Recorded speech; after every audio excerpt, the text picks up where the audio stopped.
श्री गणेशाय नमः। गणपति जी की कहानी। एक विधवा मालन थी। वो एक 4 वर्ष को बहुत ही सुंदर छोरो थो। मालन की सासू बहुत तेज थी, वो बहुत दुख देती। एक दिन सासू ने दोनों घर से निकाल दी। दो जन घर से निकली गया। चलते चलते एक जंगल में दूर पहुंची गया। वहाँ एक झाड़ के नीचे बैठी गया। वहाँ झाड़ के नीचे बैठे, वहाँ गणेश जी को मंदिर थो। सब दुनिया सब गांव का सब दुनिया दर्शन करना आती भगवान के मंदिर में। जो प्रसाद बट तो सब प्रसाद को भोग लगाता, वो सब उन दो दी देता। उससे उनको पेट भरे जातो। दो जन बैठी वहीं बैठने लगे, वहीं रहने लगे। गणेश जी को भोग सेवा पूजा वहीं करने लगे। भोग जो भोग खाता जो लगाता सब वो भोग भी खाई लेता और उनकी बहुत पूजा पाठ करने लगे, भगवान की सेवा करने लगे। एक दिन मालन ने सोचे कि अपन जंगल में सब फूल लाई कर पूजा की सामग्री लिया, वहाँ प्रसाद और फूल प्रसाद बेचा तो अपना का बहुत पैसा आई जाएगा और अपना को थोड़ी आमदनी हो जाएगी, अपना घर चलन लगो। तो फिर ऐसे ही करो, दुकान खोल ली।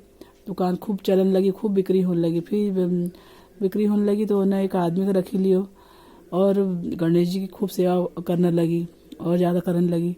धीरे धीरे उसकी कमाई और ज़्यादा बढ़ी गई तो उन्हें एक मकान कर लियो। फिर कमाई बढ़ी गई तो उन्हें एक मुनीम रख लियो जो करने के लिए खूब बड़ी दुकान खोल ली। छोरा ने खूब पढ़ने लगे, वो पढ़ने भेजने लगी। छोरा पढ़ने जाने लगे तो वहाँ एक छोरी भी आती थी, राजा की छोरी थी वह। उससे वो दोस्ती हुई गई। लड़को राजा घर भी जाने लगे। छोरो राजा घर भी जातो। जो छोरी साथ में पढ़ती थी वह राजा की थी। जो लड़को इतना सुंदर देखी की भाभी उन कहती कि ये तो मैं तो ऐसे ब्याह करूँगी बोले। अच्छा छोरी कहती, राजा की छोरी कहती मैं तो ऐसे ब्याह करूँगी बोले। भाभी उन कहती कि अपन राजा छे, वो कहाँ मालूम को छोड़ो, अपन इसे कसो ब्याह करेंगा, अपनी इज्जत चली जाएगी। तो छोरी बोली कि मैं तो नहीं मानूंगी, मैं तो मन प्रतिज्ञा कर ली कि मैं तो उसे ब्याह करूँगी। भाभी उन अपनी यही बात सास ससुरा से कही, सास ससुराल के बताई।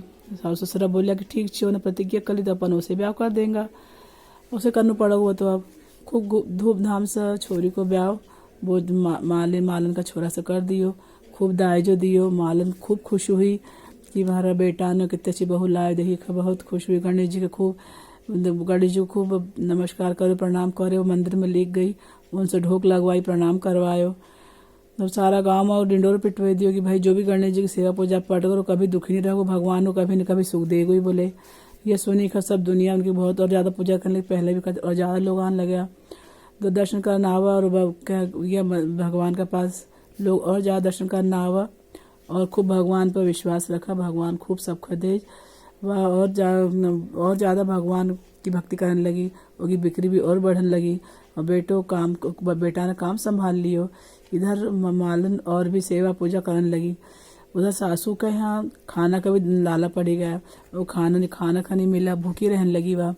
तो एक दिन रोती गाती इधर आई और उस छोरा से बोली कि मैं नौकरी पर रखी ला, तुम सिर्फ खाली रोटी कपड़ा दीजिए, बाकी मैं सारो काम कर दूंगी। छोरा ने रखी लिया। बतो नहीं तो पहचाने नहीं कि मैं दादी आया करी खा। दो जन एक दूसरा का नहीं पहचाने। तो मालन थोड़ी देर बाद फिर पूजा करी खाई की माए छोरा की दे खाई। तो यह सासू काम कर रही थी। सासू से पूछी तुम इधर कैसा आई गया। तो सासू बोली कि ये सेठ ने मैं नौकरी पर रखी ली। तो बहू बोली कि सासू जी ये थारो ही नाती आए बोले, और यही बहू आए जो तुमने हम मकान में से निकाल दी थी, और ये मकान अपने ही आए बोले। तो तुमने तो हमको निकाल दी थी घर से, भगाई दियो तो। अब गणेश जी कृपा हुई, गणेश जी ने हमारी लाज रखी बोले। तो सासू बहुत शर्मिंदा हुई, बोले कि मुझसे गलती हुई बोले। तो बोले कोई बात नहीं बोले।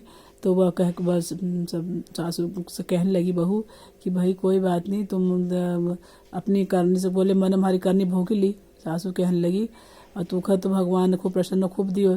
तो बहू वो कहने लगी तुम यहीं रहो बोले। और खूब भगवान बोले गणेश जी हमारी इतनी कृपा करी, मैं खूब धन दे दियो, खूब राजपाट मको बहू दीदी राजा की छोरी मिली मखा। तो बोले तो सासू माँ भी लगी, बोले मुझसे गलती हुई, कभी कोई ना कोई को दुख नहीं देना चाहिए, सताना चाहिए। जो दुख दे जो हमेशा पर बाद में पछताची। बहू बोली सासू को रख ली, बोले अब तुम यहीं रहो, भगवान ने मैं खूब धन दे दियो, जसो मख दियो बस भगवान सब खदे। यहीं रहने लगी। कहता सुनता हूँकारा भरता सब परिवार का खूब अंधन लक्ष्मी सुख सौभाग्य दीजो गणपति महाराज की जय। तप तपेसी लक लकेसी तुमका तुम्हारा तप को फल, हमका हमारा व्रत को फल। नानो मोटो चंदन घोटो गौरी पुत्र गणेश मोटो, हर कहानी का बात कहानी गणपति जी कहना चाहिए।